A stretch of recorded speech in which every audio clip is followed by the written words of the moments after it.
if you let that heart rate and that rate of change drop so low, it's going to really kill you, particularly in times of change. When things like COVID hit, when the market changes externally, you need to be able to react. And you can be doing something now, even if your organization is currently stable, you can be doing something now to impact the rate of change and the attitude to change in your teams. Hi, and welcome to Helping You Perform. I'm your host, Paul Teasdale. Over a career working with high-performing teams from across the globe, including 7 years working with Formula One team McLaren, I've learned a lot about what it takes to drive results. In this weekly podcast series, I'm going to be bringing you tips, tricks, and insights from the world of Formula One that you can apply for your organisation for your own high performance. Enjoy. Hi everybody, and welcome to another episode of Helping You Perform, where I bring the tips, tricks and insights and some of the stories from the world of F1 and other high performing teams to help you accelerate your own performance. I hope you enjoyed last week's episode 26, where I talked about leadership messaging and the importance of you as a leader in terms of how you portray yourself and your team in the good times and in the bad. So have a listen to that if you haven't already. In this week's episode, though, I want to talk about something that's been in conversation quite a lot for me recently, which is around the sort of heartbeat or the cadence of your organization and the impact that that has on change and the attitude to change and the pace of change in your organization. Now, this came about partly because we're talking about F1 with a couple of clients and a couple of people recently and saying, right, this whole piece of you've got a week, within the week, not a week, you've got within the week to make changes to your car, to your organization, to your processes. When something goes wrong and you've got a race the following week, there's no excuses for getting that right within a couple of months. You can't wait that long to solve that problem. So that drives a pace of change and an innovative spirit and a way in which people work together that drives change at a much faster pace.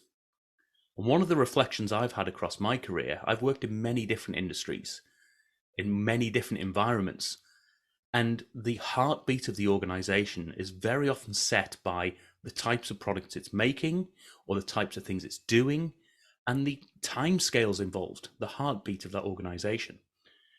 I'll give you a couple of examples from, I guess, the more manufacturing world, because that might give you a bit of an idea as to what I'm talking about here. One of my first jobs, in fact, my very first job, was working for a place that repaired and overhauled aeroplane engine parts. So people would send in a part, and they would then replace that part on the aeroplane and put a new engine part, whatever it might be.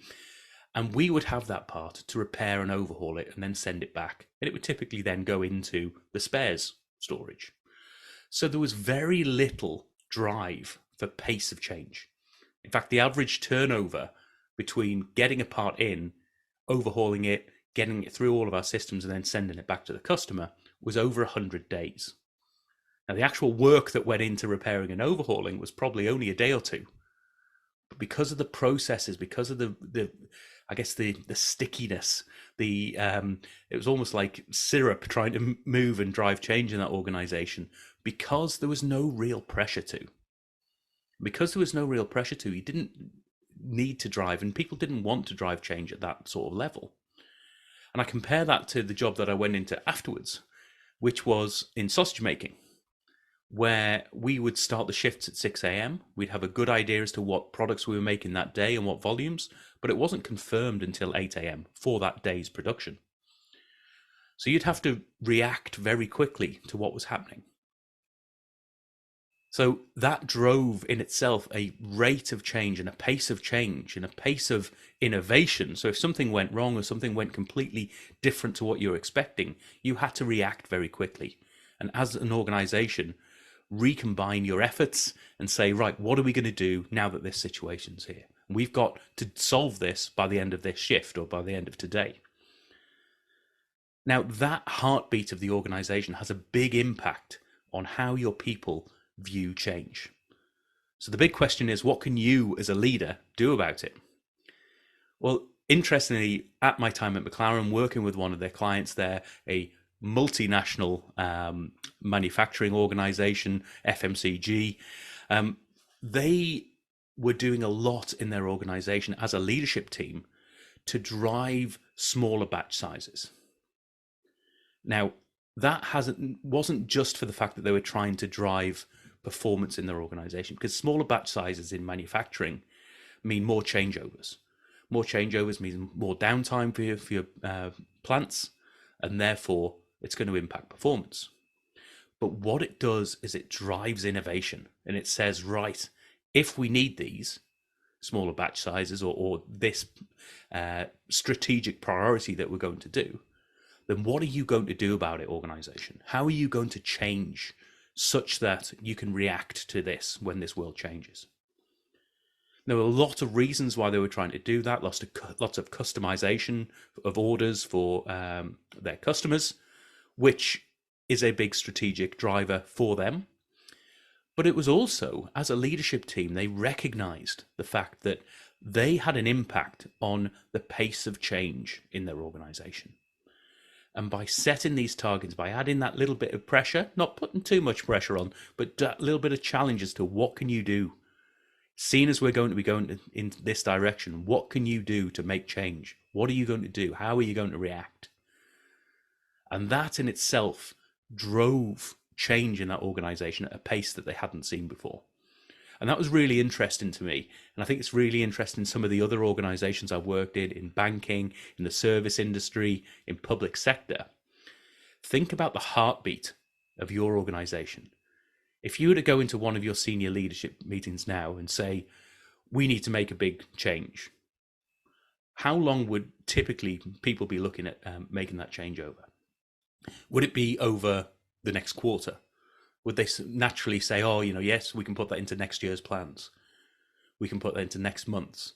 Or would they be talking about next week? What can we do next week? What can we do today? What can we do within the next couple of days to drive that change?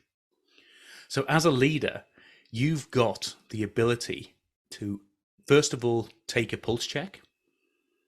What is that heartbeat of my organization? If I stand back and think, how quickly are we driving change? What is it about this organization that is impacting the rate of change for me? And what can we do about it? And it might well be just challenging in those meetings.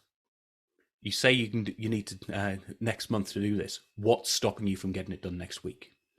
You say this is a next quarter priority or something for next year. What is it? How would we get it into next month? So you're challenging back in that organization. You're putting that pressure on. You've got to be careful with any pulse check as well, as you don't want that heart rate to go too high.